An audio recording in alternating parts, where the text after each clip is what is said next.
Welcome to the first financially speaking webinar. We're very excited that we can meet in this fashion this afternoon. Before I can go forward, I'm just going to open in a quick word of prayer and then we'll continue. Father, we just want to thank you for this opportunity for us to meet and discuss finances as your children. We know that Modimo wa rona, we need to manage our finances well so that it may be well with us in all aspects of life. We thank you for our church that gives us the opportunity to tackle topics like this. And we pray that you will continue to bless our leadership in Jesus' name. Amen. Amen. So, I'd like to acknowledge the leadership of Grace Bible Church, the visionary Bishop Musasono and his lovely wife, Ma Bishop Gege Sono, and just to thank them for this vision of us having these empowerment sessions. Also, I want to do a quick disclaimer to say these are not advice sessions, these are empowerment sessions. Only certified financial planners can give advice, but on this platform going forward, we will provide you with information that empowers you so that you can make the right financial decisions. So, what gave birth to the financially speaking session is the Woman of Destiny session we had on the 9th of August. We were looking at three pillars of wealth, and we looked at wealth creation, wealth growth, and wealth protection. And wow, we had so many questions that we received under the wealth protection and wealth growth banner. So we thought that today we will start by responding to the questions that we received under the banner of wealth protection. And this is actually falls in line with the past week. It was National Wills Week, and so today we're going to be tackling those questions. And I hope that at the end of the session, you will truly be empowered. And as you engage with us, if there are any financial topics, we have our own topics, but if there are any financial topics that are burning that you would like us to address going forward, just type them in the chat and we'll pick them up there. And so today, I'd like to introduce my guests. My first guest is Donald Dama, Ntate Donald Dama. He's the Managing Director of Wealth Journey Solutions. He has 30 years experience in financial planning. And then my second guest is Sheila Enrobi.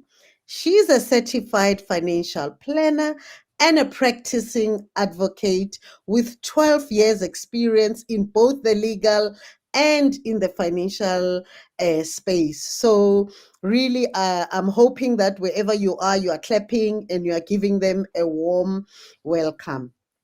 Well, just to set the scene, I mean, statistics are telling us that in South Africa, there are less than 15% of the population that have a valid will.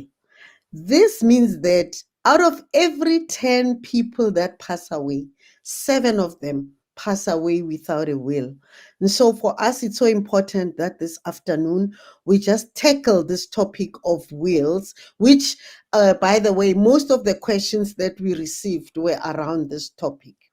So I'm going to start with you, Ntate Dama, just to ask you what is a will and why is it important to have one? Thank you, Sis Wendy.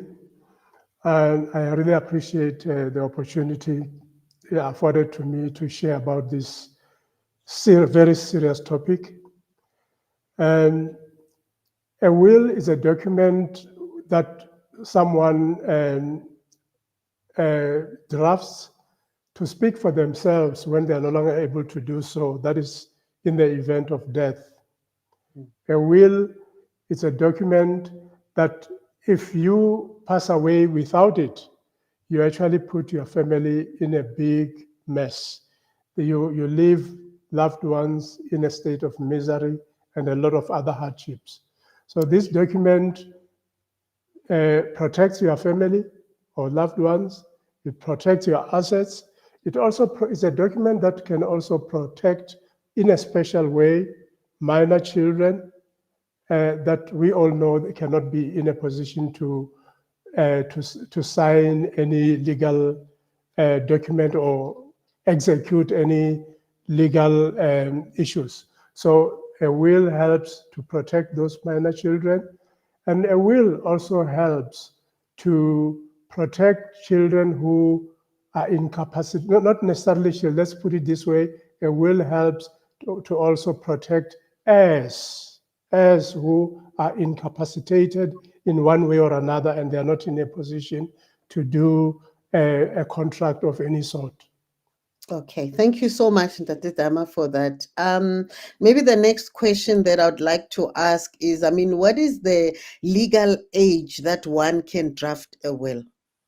Legal age, as far as I speak under correction, I actually think it's 16, it's the age of 16 years. We've got a legal expert here who will assist me, but I think it's age of 16. Yeah. Okay, Yeah. awesome.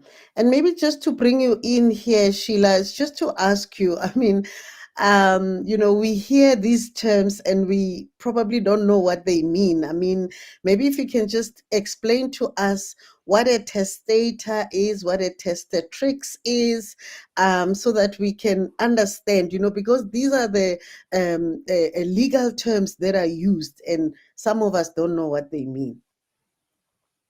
Thanks, Wendy. The testator and the Mm-hmm. testatrix are just the legal terms related to gender in terms of the person whose will we are referring to. So if it's your will and you're a female, you will be the testatrix. Mm-hmm. And if it's your will and you're male, you'll be the testator. Okay, thank you. And then while we are at it, while we're doing these definitions as well, can you just tell us the role of an executor and maybe, yeah, what the role of an executor is? The executor is the person that you appoint in your will that will be winding up your estate. So they will be in charge of the administration of the estate. They will draft the liquidation and distribution account, which is really just a register of assets and liabilities Mm-hmm. for your estate on death. And the executor also can charge a fee for their services. The executor can be an individual person. It can be a lay person. It doesn't have to be a professional, such as an attorney or an accountant. But your executor can also be a financial services provider or an institution such as the bank. Okay. And maybe let's just also talk about the beneficiary. Who is a beneficiary in a will? And what is it that would make me not to benefit from a will where I have been made a beneficiary? So the beneficiaries of a will or the heirs and legatees in the will are the people that you are uh, having your will leave the estate to. So either the liquid assets or physical assets, um, you would appoint people to receive that. The people that can't inherit in terms of the will, in terms of the law, would be sure, Wendy, that's such a difficult question. There's so very many Okay, no, let me then circumstances. rephrase it. Yeah, Yeah, let me rephrase it because I think where I want to go is that probably to understand what the role of a witness is when a will is being signed. And yes, if I'm a beneficiary, if I have been appointed as a beneficiary and I also sign the will, what are some of the things that would make me to be disqualified? yeah. So you need the will to be witnessed by two independent witnesses Okay. over the age of 14. Mm, So a beneficiary of the will cannot witness the will. That would constitute that the will is invalid and it will mm, be contestable. mm, So I definitely advise your listeners to have their will signed by two independent witnesses, not the executor, not the beneficiaries, not anybody related to them, mm. because these things could result in the will being contested and determined invalid. Okay. And while we're talking about the will being contested and being made invalid, what constitutes a valid will? A valid will is a written document, as Donald has mentioned. It's a written document. Um, it must be signed by two independent witnesses over the age of 14. The Mm-hmm, testator, the testatrix, as Donald said, has to be over the age of 16 to mm-hmm, draft a will. mm-hmm, The will must be dated, mm-hmm, must be signed and witnessed, as I've mm-hmm, said. Some of the things, there are phrases or clauses in a will that won't be upheld, but they don't necessarily cause the will to be invalid. So, putting a condition precedent in your will, such as my my wife can only inherit if she never remarries. That is an invalid clause, but it wouldn't necessarily make the entire will mm-hmm. invalid. Okay. Now, maybe while we're talking about that, what are the things that we can add in a will? You know, I love shoes and I have lots of shoes, and I'd love to make sure that, when I pass on, my shoes are, passed on to the people that I love. Can I add my shoes in my will? What is it that I can and cannot add in my will? Absolutely. You most definitely can leave your shoes to me, Wendy. That would be great. Um, some of the, like I said, a condition precedent isn't a valid clause in a will, Mm, um, because you can't rule from the grave. However, mm, you can ensure that your heirs and legatees receive anything that you'd like in any way that you want, as long as it doesn't, as long as it's legal, and mm, doesn't cause anybody any harm, and mhm, that it's executable by your executor. mm, So you can't obviously divulge assets that don't belong to you. So if you have any mhm. limited rights over something, that won't be executable by the executor. So, but other than that, I've had clients, demand that their ashes be turned into diamonds after death, and those are valid clauses to a will. Okay. All right. Thank you so much. And Tate Dama, to you, before, yeah, maybe to Tate Dama as well. Can I write my own will? And what are the things that I need to make sure, I get right so that my will cannot be contestable? Or should I actually have a lawyer or the bank or someone write my will, or can I do it myself? Absolutely. And Sis Wendy, you can write a will yourself as long Mhm, as you make sure it's signed correctly. I, apparently, the law that governs the signing of a will, mm, it's a bit outdated. It still needs to be signed with a wet ink. In other mhm, words, in the age of electronic signatures and so forth, mm. uh, apparently, if you do that, you stand a chance of declaring your will invalid. Those are some Okay. of the things. Some of the things are related to the very heirs that you're trying to protect. Mm, If one of them signs the will, mm. they disinherit themselves. Yeah. And you cannot sign a will here and say, I'm going to travel to another part of town to get another witness and sign the will. They have to be in the same place at the same time. Okay. All Yeah. right. Yeah. Now, one of the most important things, I don't know, Sheila, if and Date Dama, if I'm calling it right, but it's a living will. It's a will where, or it's a portion where you actually give a directive about what happens to you in the event you are hospitalized and you are unable to speak for yourself. Probably you are in a coma. You've heard that, Sheila, when you are in a coma, they say you can hear, but you can't respond. And there you are in a coma, and you can hear them talking and calling the family to say, we're going to switch off the machine tomorrow because she's not responsive. And there you are trying to scream to say, no, I'm alive, I can hear you. And of course, they can't hear you. Where do you add that part so that your family know what your wishes are should you be incapacitated? So a living will is a separate document to your will. Okay. It's actually not a legally binding document, but it's Mm-hmm. merely an indication to your family and your healthcare professionals on your wishes should you be Mm, incapacitated and not able to make medical decisions for yourself.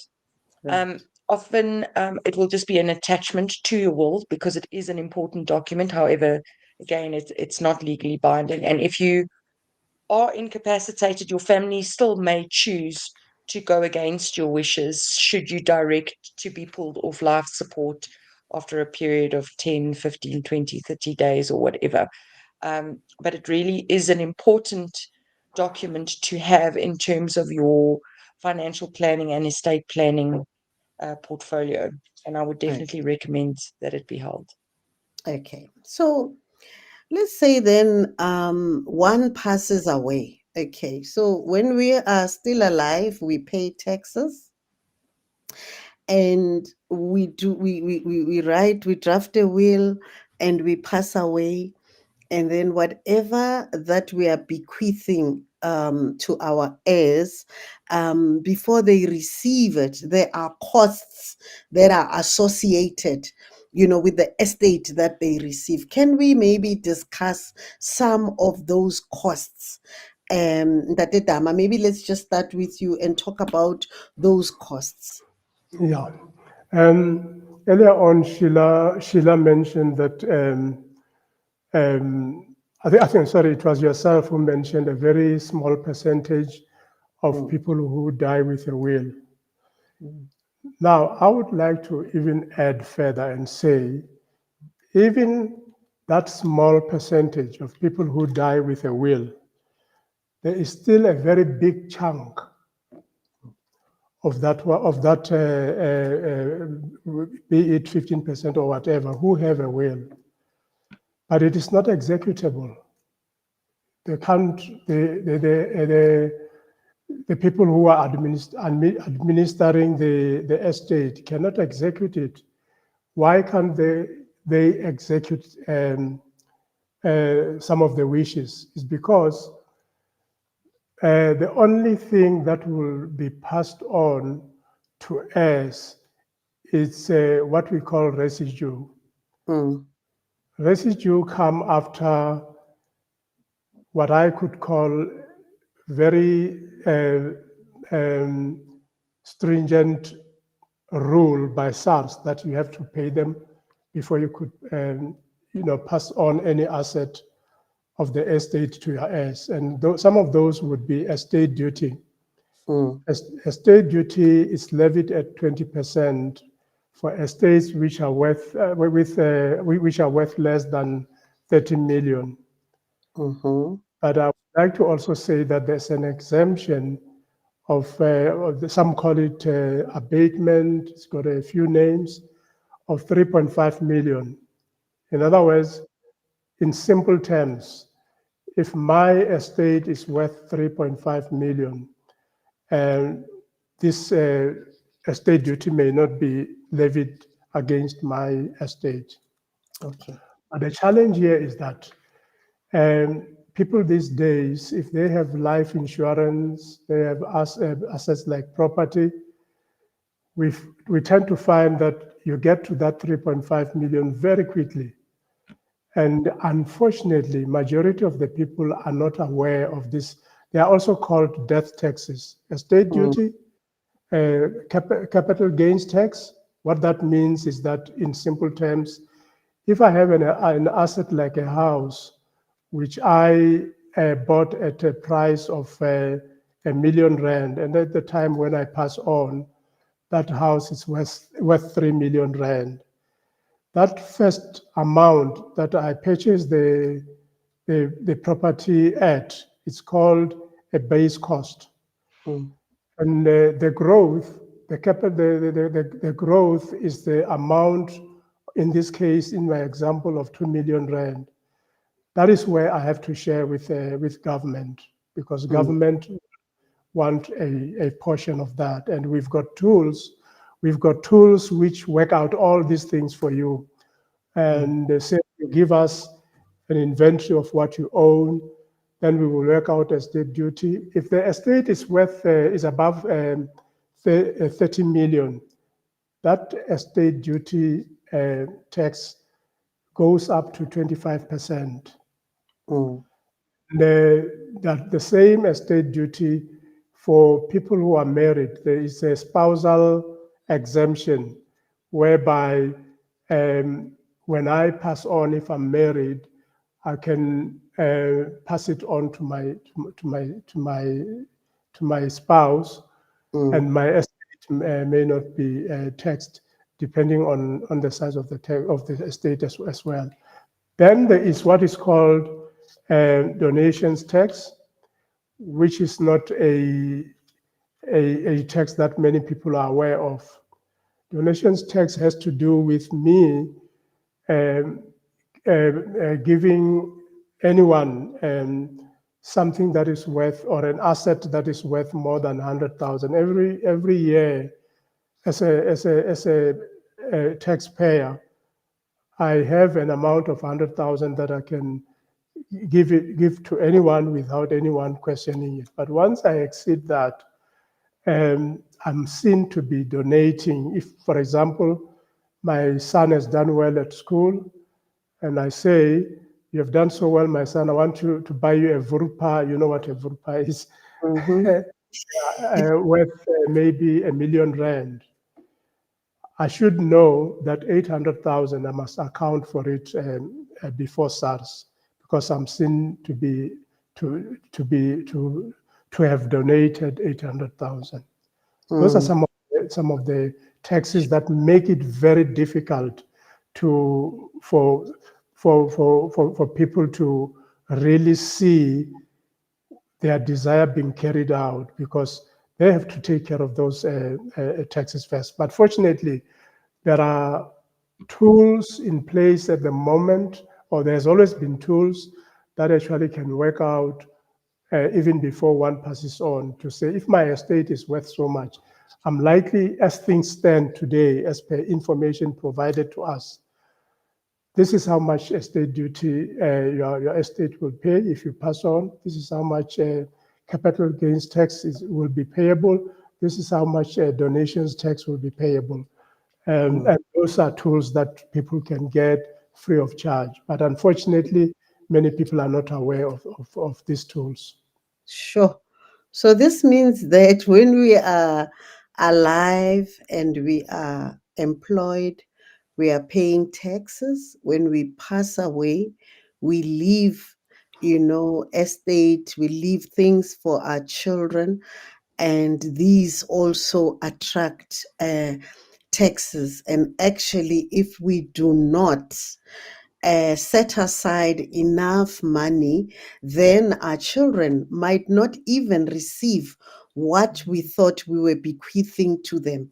Because really, if you look at the estate duty, the death tax, the capital gains, the donations tax, that's a nightmare. And Sheila, maybe let me bring you in here. I mean, if if a husband maybe leaves property for the children and for the wife, what are some of the taxes, if there are any, or what are some of the costs that they incur because they have to change ownership, from the deceased into their names?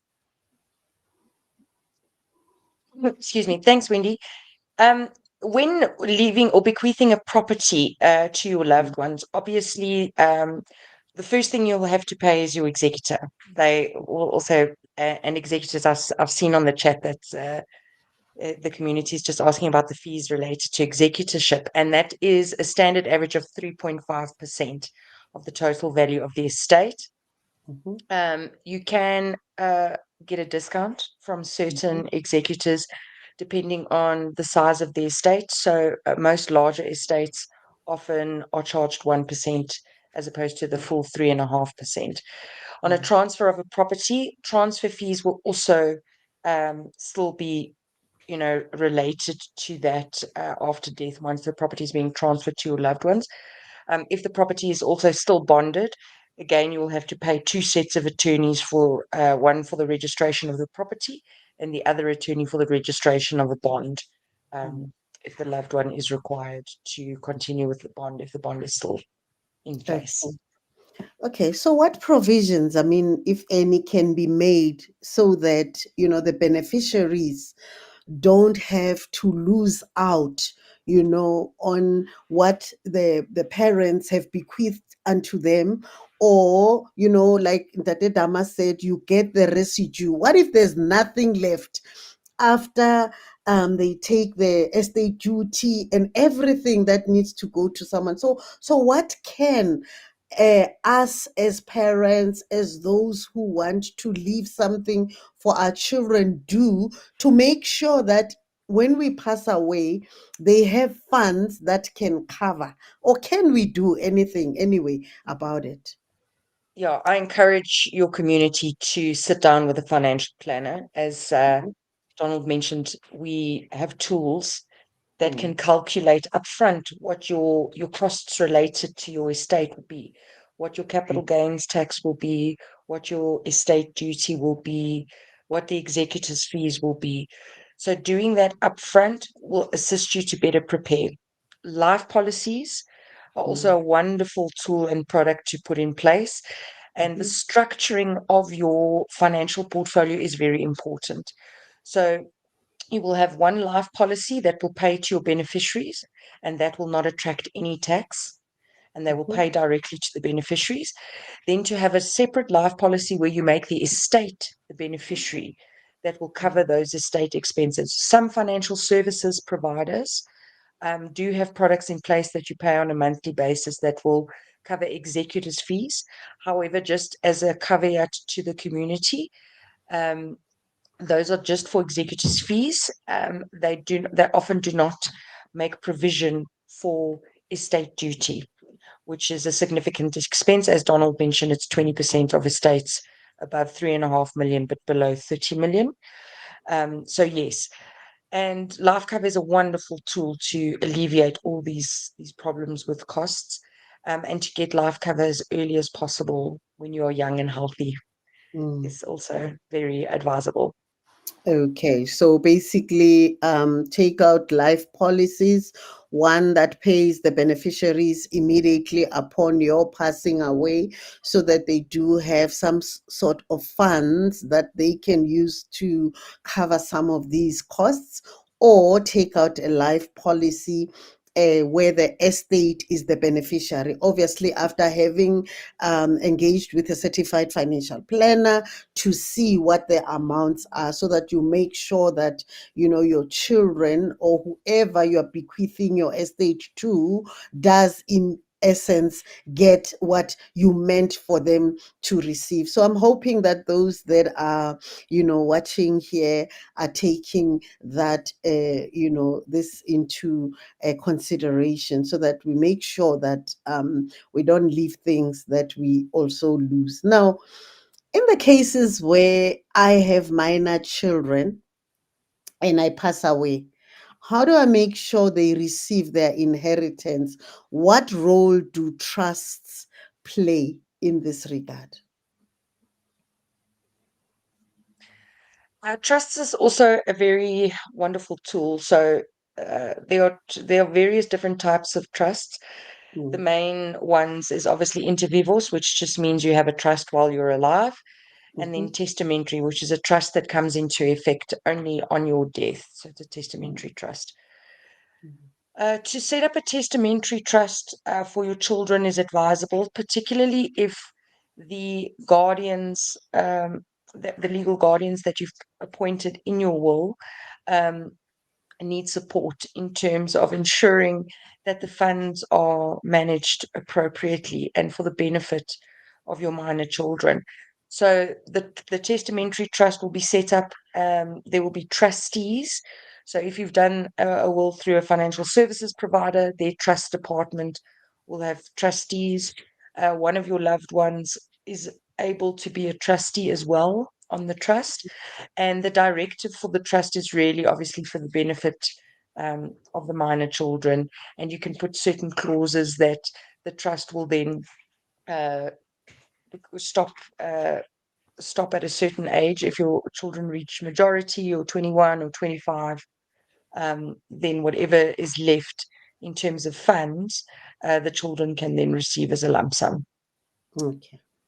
All right. All right. Thank you so much for that. And I'm gonna pose this question to Dade Dama, and maybe you can also add later, Sheila, if there's anything you want to add. But I want to find out what is the value of having a joint will if we are a couple, or should we have individual wills? What seems to work best? And Dade Dama, I also would like you to respond to this question around, the statistics that say around, of the total number of wills that have been drafted to date, 51% have been drafted by women, and men are not showing up. As a father and as a man, how would you encourage, the men to get involved in the drafting of the will? So that would be that on the men's side, and also just to answer whether it makes sense if we are married to have individual wills, his and hers, or should we draft a joint will? Yeah, thank you for the opportunity to talk about the drafting of a will. Usually, we say it's very simple it's a simple process to do a joint will. But the challenge comes when one of the spouse passes away. And because now, when the spouse passes away, we don't know at that time what changes have taken place in the space study wills. So as much as it may be a simple process, but it complicates things in that respect. What we recommend strongly is to have a mirror type of a will where a couple have identical wills, because in that case, the passing on of one spouse doesn't affect the other. In other words, things just go on as they are, and we strongly recommend that, because we tend to find that it's more practical way of for people who are administering the estate to deal with that kind of a will. Okay. And then the question around encouraging men to participate. Yeah, that one, it's a very serious, we may be talking here and speaking semantics, but in reality out there, people, the so-called loved ones, I'm saying the so-called because I'm saying if you love your family, you don't have to, you can't deliberately expose them to this kind of misery. So it would be good perhaps to even throw in some reality that we are finding out there. You will only understand that this issue as a father, as a head of the family, is a serious matter when you know that at some point some people were doing well, but as we speak, you find that this person is actually making fire on the floor of a mansion, making wooden, making use of wood to make fire, because they can't afford electricity, they can't afford essentials of life, because the person who is supposed to be heading this family and protecting them, I didn't do my work. So as men, I strongly encourage us to be more serious if we can really take this matter seriously and approach professionals who can assist in this respect, because where there is a will, there is a way, but where there is no will, there's only misery. So we don't want to be, more especially for people who are like ourselves, Sis Wendy, you and I, who are believers. We need to demonstrate to society out there that we are not only caring for our families when we are alive, even when we are not around, we are actually taking care of our family by putting in place the necessary protection that is required. Thank you so much. So Sheila, there's a question here that we actually received where someone was saying, what happens if my husband passes away and we are married out of community of property without accrual and there is no will? The marital regime, so whatever marital regime is there, takes precedence over interstate succession laws. So if you are married in community of property, that will be the marital regime that is applied, and the estate will divulge in terms of the community, which is 50-50. Being married out of community of property without accrual and passing away without a will, because you are married, the laws of interstate succession still allow the wife to inherit. So it's not all doom and gloom without a will. However, administratively, it is, as Donald mentioned, it's very difficult, and it just delays the entire process. And with your loved ones grieving, to put them in a position where they still have to manage administrative affairs um, is incredibly hard, especially us as financial services providers having to hold the hands of the grieving loved ones. It's very difficult, and a will would have just alleviated so much of that grief and pain. Mm, okay. Thank you so much. So, and I mean, if you die without a will, you die interstate. And maybe let's just explain to, the people that are watching what it means to die interstate and what the disadvantages of dying interstate are, if there are any. I heard someone say to me, "Oh no, I prefer to die interstate. It will make things easy." And someone here has actually just asked the question to say they saw someone on TikTok saying that, to avoid that 3.5% that you are charged, you should make your children the executor of the estate. So I'm asking a lot of questions at once, but can we Yes, tackle the interstate one to yes. say what really does that mean, and what is the process that follows after that? So passing away without a will means that you die interstate, and there are Mm, set laws in this country about how an estate will divulge interstate. So there'll be a portion for spouses, there'll be portions for children.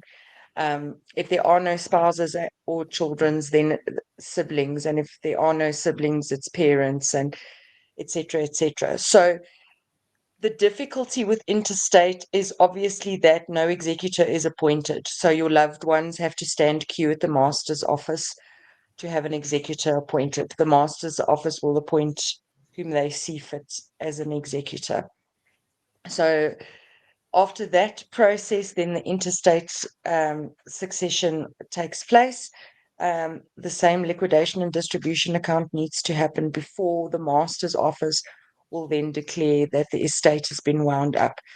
This process is already a very lengthy process. So to not have a will further delays the process of winding up the estate.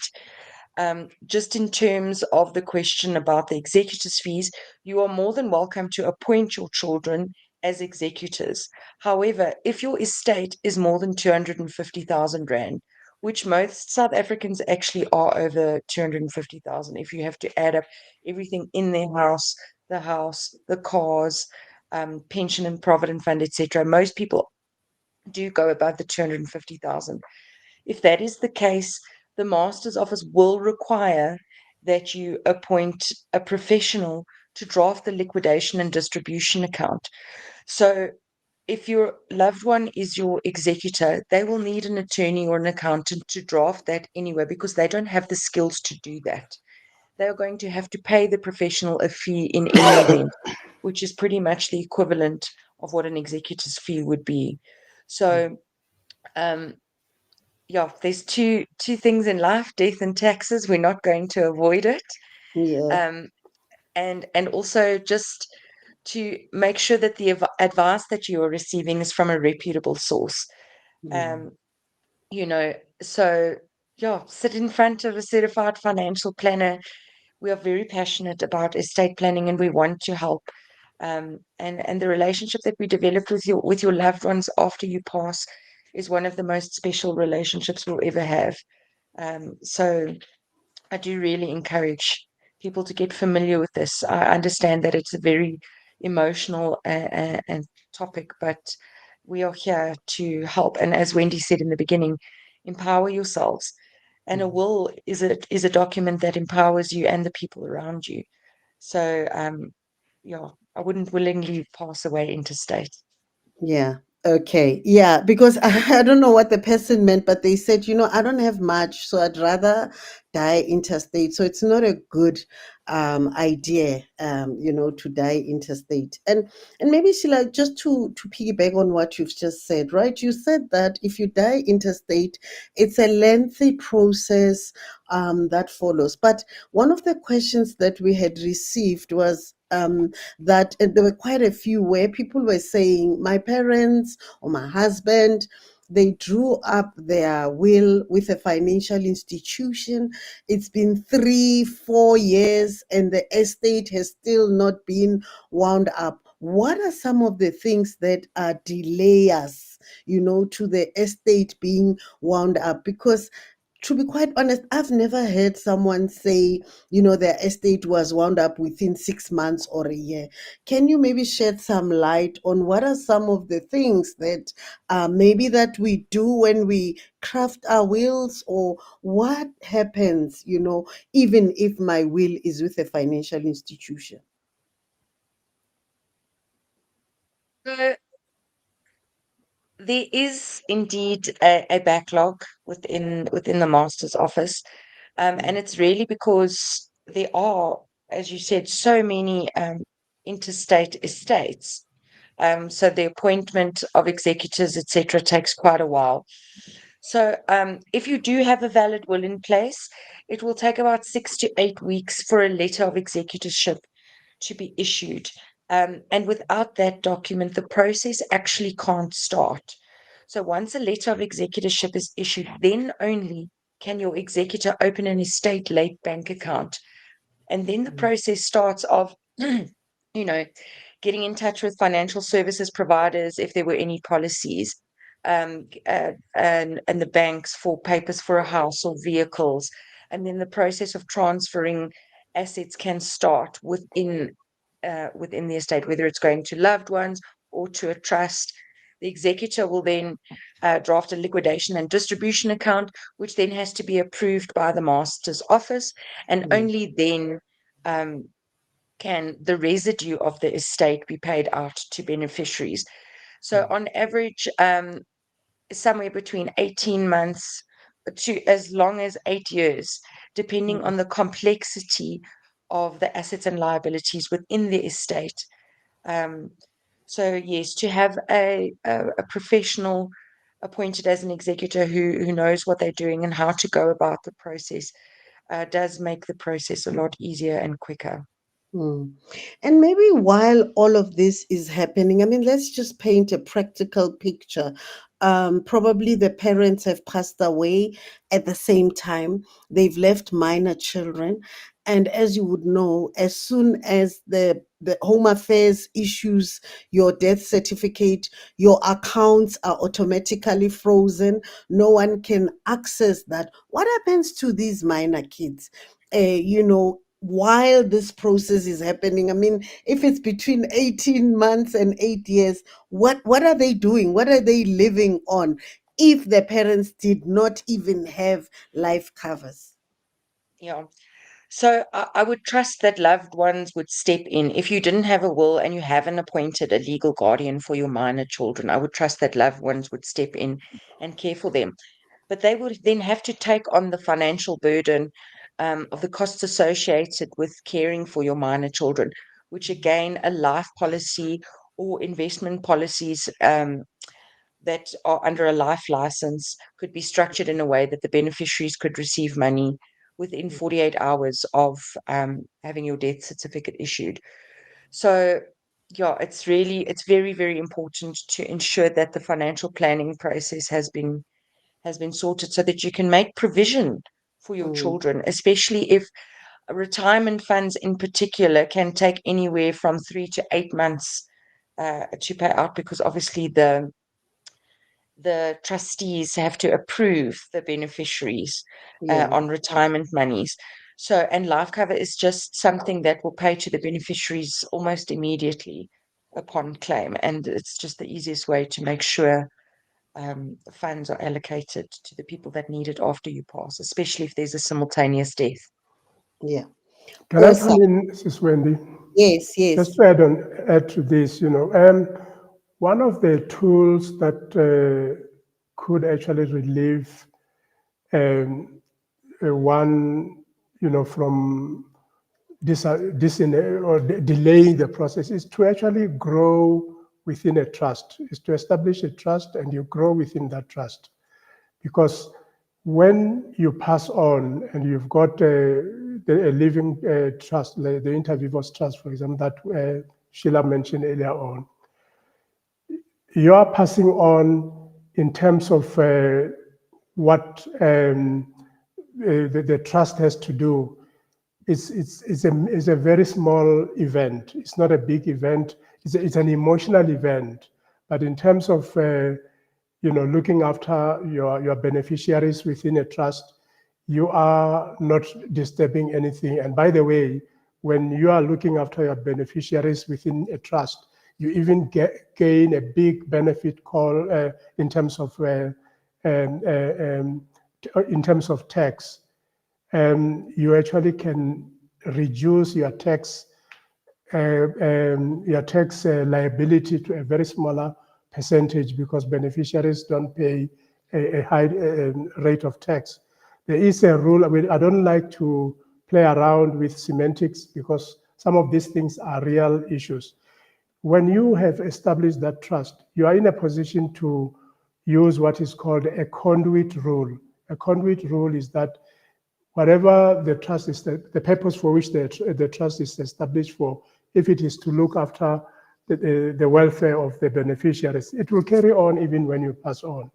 Mm. It won't stop. You are passing on, won't disturb that. Okay, thank you so much. So I think we have really answered quite a number of questions that we had already received from the Woman of Destiny event. So today there are quite a number of questions that have come through, and I think it would only be great for us just to answer some of them with the time that we're left with. The first question says, can someone who's got a family house in their name put that house as part of his estate to be split according to will as they wish without the family knowing he has added the house to his own estate? So I'm gathering this is a family home that someone lives in, and then they add it into their will without the knowledge of the other family members. Can that be done? Sheila? So Wendy, you as I said, you can't make provisions in your will for things that you don't actually own. So if you have a Right. limited right.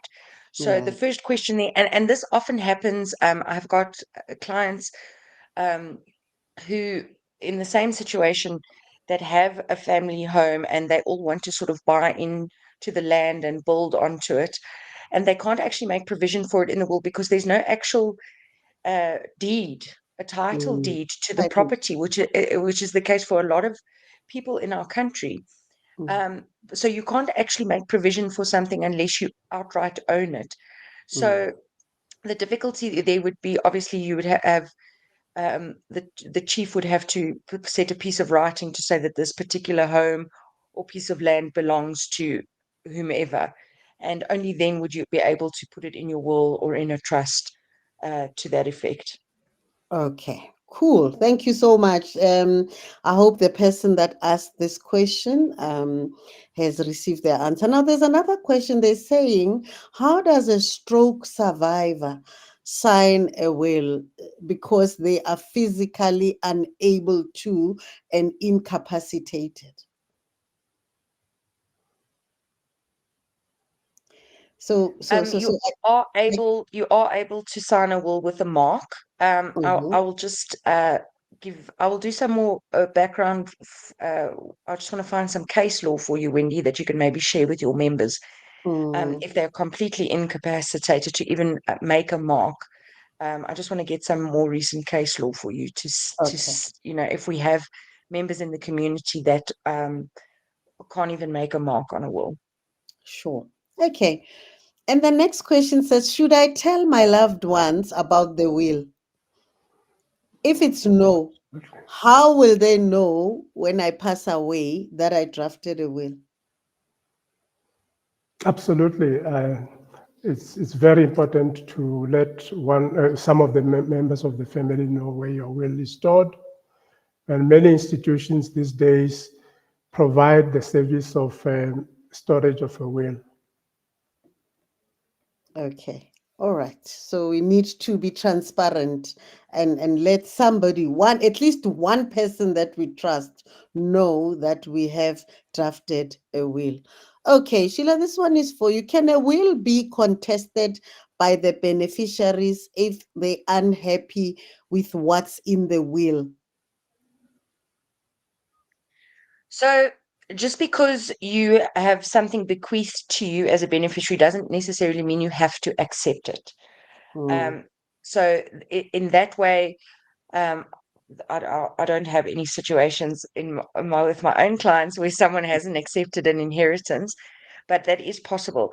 In terms of contesting how an estate is divulged in terms of a will, you can't contest it unless there is valid grounds to contest it. So either you're attacking the validity of the will or or the validity of the clauses or bequeaths within the will. This obviously would need to be brought in terms of an application to the High Court, which again is a costly exercise. So yeah, I wouldn't really go ahead with that unless you have real valid grounds in terms mm, of that. You can contest the validity of the will based on the capacity of the testator or testatrix. So if you believe that they were coerced into changing their will, perhaps on their deathbed, that is a valid grounds to contest the will. Just to give an mm. example. Okay, great stuff. When, if you don't mind, this question you Yes. have asked also relates to the question you asked me about participation of men in the process of drafting will. We know that people do have children outside of marriage, and it does Mm, take place. It does happen that some of them come in and contest. mm. Yeah, They contest because they were they were left left out out. of the Yes, will, yeah. right? Yeah, that was going to be actually my question. Okay, awesome. So is it advisable, therefore, if you are a parent and you are married and you know that you have children that you have outside of the marriage, to make sure that you make provision for them in your will so that it does not become contestable? Absolutely. Okay, right. So maybe the last question, because we've got a few minutes before 6, and this question I thought it would be a great one because it's very practical. I have 2 kids and I want to leave my home to them. One child is established, they live in their own space, but the other one is still at home, not yet established. But I don't want the home to go to one. I want both of them to enjoy the home. I want to talk about something called the Usufrucht, and I think, Sheila, maybe you can just help us here.